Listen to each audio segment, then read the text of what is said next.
Hi students, आज मैं आप लोगों को सीए फाउंडेशन का पेपर बिजनेस इकोनॉमिक्स, इसकी प्लानिंग और शॉर्ट सक्सेस स्ट्रेटेजी बताऊंगा, जिसको फॉलो करके आप इसमें बेस्ट स्कोर कर सकते हैं।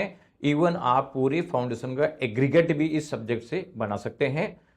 तो पढ़ने का तरीका क्या होगा, क्या मैटर आपको पढ़ना है, क्या नहीं पढ़ना, ये सब चीज़ें मैं आपको बताऊंगा और किस तरीके से पढ़ना है ये भी बताऊंगा। तो इस वीडियो को पूरा देखना और साथ में अपने दोस्तों को भी शेयर करना जिससे कि उनको बेनिफिट मिले, और बीएसआई का यूट्यूब चैनल सब्सक्राइब करके बेल आइकन दबा के रखना जिससे और इंपॉर्टेंट वीडियो आपको मिलते रहे। और साथ में जो ये क्वांटिटेटिव एप्टीट्यूड और अकाउंट्स और जो आपका बिजनेस लॉ है इसकी स्टडीज में डाल चुका हूँ, तो वो भी आपको वहाँ से मिल जाएगी। तो इकोनॉमिक्स में पढ़ने के लिए क्या तरीका फॉलो करना है। अक्सर मैं देखता हूं बहुत सारे बच्चे मेरे को कॉल करते रहते हैं कि साहब हमने इतने सारे क्वेश्चन कर लिए लेकिन फिर भी पेपर मेरा सही नहीं हो रहा। तो बच्चों देखो, क्वेश्चंस जितने भी अवेलेबल है मार्केट में, आप केवल इसके भरोसे नहीं रहे, क्योंकि केवल उसी में से पेपर नहीं आएगा। क्योंकि पेपर तो कहीं से भी दे सकता है, कोई भी क्वेश्चन नए फ्रेम करके दे सकता है। तो उसको पढ़ने का एक तरीका है कि आप लाइन टू लाइन इकोनॉमिक्स पढ़ो आईसीआई के मॉड्यूल से, और जहां लगे कि हाँ यार ये इंपॉर्टेंट चीज है, कोई नई चीज है, इसका क्वेश्चन बन सकता है, तो उस चीज को अंडरलाइन कर लो। यानी फैक्चुअल चीजें आप मैनेजमेंट चीजें अंडरलाइन करो, जिससे कि बार बार वो अंडरलाइन करी हुई चीजों को पढ़ लोगे ना तो पूरे क्वेश्चन करने की पोजीशन में आ जाओगे। केवल आप सोचो कि मैं तो ये कर लेता हूं तो उससे काम नहीं चलेगा। तो आप पहले थ्योरेटिकली लाइन टू लाइन पढ़ के मेन चीजों को अंडरलाइन कर लें, और वो पढ़े आईसीआई के स्टडी मेटल से।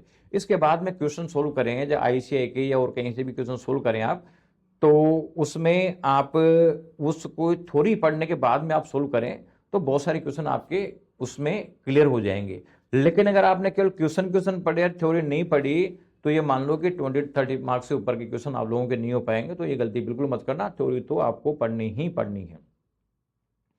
अब दूसरा है कि चैप्टर किस प्रायोरिटी में पढ़ें, पहले किसको पढ़ें किसको नहीं पढ़ें। तो देखो, फर्स्ट प्रायोरिटी में जो चैप्टर है ना, वो मैं बताऊंगा आप लोगों को, जो बिल्कुल सिंपल है, यानी इजीली अंडरस्टैंड हो जाएंगे, आपको रिटेन भी हो जाएंगे, और उनको ढंग से करोगे तो उसका मतलब है कि रिजल्ट ही बहुत अच्छा जाएगा आप लोगों का, क्वेश्चन भी ज़्यादा सही होंगे।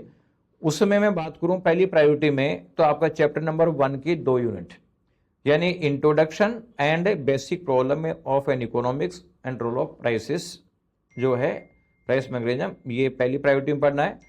चैप्टर नंबर 2 है डिमांड एंड सप्लाई, इसकी 3 यूनिट है, 1, 2, 3, ये पहली प्रायोरिटी में पढ़ना है। चैप्टर नंबर 3 है theory of production and cost, में theory of production and theory of cost है, ये है। चैप्टर नंबर 6 है डिटरमिनेशन ऑफ नेशनल इनकम, ये अच्छा चैप्टर है, अराउंड 15 मार्क्स का वेटेज इस चैप्टर का है, 2 यूनिटों का। चैप्टर नंबर 8 है, इसके बाद है मनी मार्केट, ये भी सिंपल है, कम टाइम में हो जाएगा, और इसका लगभग 10 मार्क्स के आसपास का वेटेज है। यानी ये जो आपको 5 चैप्टर मैंने बताए, आप ये मान लो कि 5 चैप्टर में से लगभग 50 मार्क्स के क्वेश्चन आपके मिल जाएंगे। यानी पास होने का तो लगभग श्योर हो जाएगा, लेकिन केवल पास से नहीं होना, हमारे को और आगे बढ़ना है। तो सेकंड प्रायोरिटी में जो चैप्टर लोगे वो चैप्टर 4 की 1, 2, 3 यूनिट, फिर चैप्टर 7 के आपके 1, 2, 3, 4 यूनिट, और 9 के 1, 2, 5 यूनिट, ये सेकंड प्रायोरिटी में लेके चलने हैं। और लास्ट में आपके पास टाइम बचता है तो चैप्टर नंबर 5 है बिजनेस साइकिल, और चैप्टर नंबर 10 है इंडियन इकोनॉमी, इस पे आप वर्क कर सकते हो। तो ये इस प्रायोरिटी पे लेके चलना है। तो क्या है, जैसे जैसे इजी पोर्शन आपका होता जाएगा वैसे वैसे आप लोगों में कॉन्फिडेंस डेवलप होता जाएगा, और जितना कॉन्फिडेंस डेवलप होगा आपकी स्पीड बढ़ जाएगी, और स्पीड बढ़ जाएगी तो आपकी स्टडी डबल हो जाएगी। अब आप लोग जब क्वेश्चन आप करो, तो क्वेश्चन जैसे पहले आपने लाइन टू लाइन थ्योरी पढ़ी, इसके बाद में आप क्वेश्चन प्रैक्टिस करो, प्रैक्टिस करने के बाद जो लगता है बिल्कुल सिंपल क्वेश्चन है उसको अलग निशान लगा दो कि दोबारा नहीं पढ़े तो काम चल जाएगा। जिसमें हल्का सा डाउट आ गया लेकिन फिर भी आप समझ में बैठ गया, उसको अलग निशान लगा दो, यानी बी कैटेगरी है, यानी इसको थोड़ा देखना पड़ेगा, और इसको समझने में दिक्कत है उसको और सी कैटेगरी में डाल दो, क्योंकि इसमें थोड़ा सा ज़्यादा जोर लगाना पड़ेगा। तो इस तरह से आप क्वेश्चनों को आइडेंटिफाई करके रख लो, जिससे कि उनको आप बाद में जो प्रॉब्लमेटिक क्वेश्चनों को बार बार रिवाइज कर सको, तो वो भी चीज़ें स्ट्रॉन्ग हो जाएगी। लेकिन मेन चीज़ रखनी है आईसीआई का स्टडी मेटल का लाइन टू लाइन, ये ध्यान रख लो। मार्केट में बहुत सारे शॉर्टकट मिलेंगे कि यार इस तरीके से कर लो, ये क्वेश्चन बैंक कर लो, ये मैराथन ले लो, ये रिविजन क्लास ले लो, कुछ भी देखने की जरूरत नहीं है, उससे कुछ नहीं होगा। आप बुक पढ़ोगे तो ही कर पाओगे, अथवा नहीं कर पाओगे।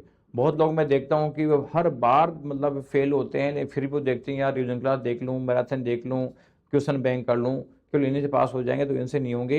आप डिटेल स्टडी करो, डिटेल स्टडी करोगे तो आप आराम से पास हो जाओगे। ICAI की लाइन टू लाइन को बेस बना के चलना है, और जब 2-3 बार आप लाइन टू लाइन रिवाइज कर दोगे तो बाद में आपको पेज देखते समझ में बैठ जाएगा इसमें क्या है, इसलिए कहीं भी दिक्कत नहीं आएगी। तो आप पॉजिटिव रह के आप इस मैकेनिज्म को फॉलो करें, आपको डेफिनेट रिजल्ट मिलेगा। Thank you.